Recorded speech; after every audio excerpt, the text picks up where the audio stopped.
दोस्तों,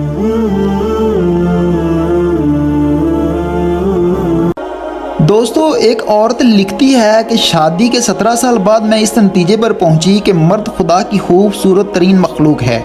वो अपनी जवानी को अपनी बीवी और बच्चों के लिए कुर्बान करता है। ये वो हस्ती है जो पूरी कोशिश करता है कि इसके बच्चों का मुस्तकबिल बना रहे, लेकिन इस कुर्बानी के बदले हमेशा इसकी सरजनिश की जाती है।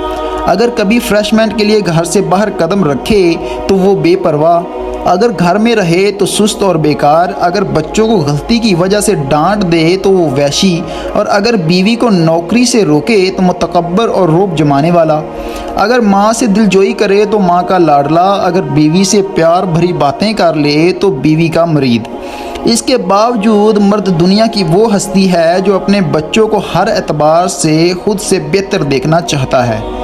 बाप वो हस्ती है जो अपने बच्चों से नाउमीदी के बावजूद इश्क करता है और हमेशा इनकी बेहतरी के लिए दुआ करता है।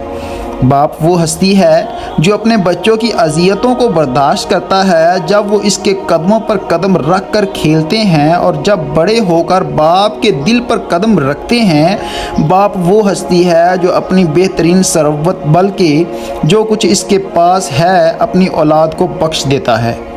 अगर माँ औलाद को 9 महीने पेट में उठाती है तो बाप पूरी ज़िंदगी अपने फ़िक्र दिमाग में लिए फिरता होता है।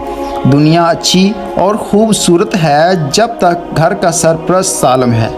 दोस्तों, मेरी दुआ है कि अल्लाह ताला हमें अपने वालिदैन की इज़्ज़त करने की तौफ़ीक अता फ़रमाए। अपने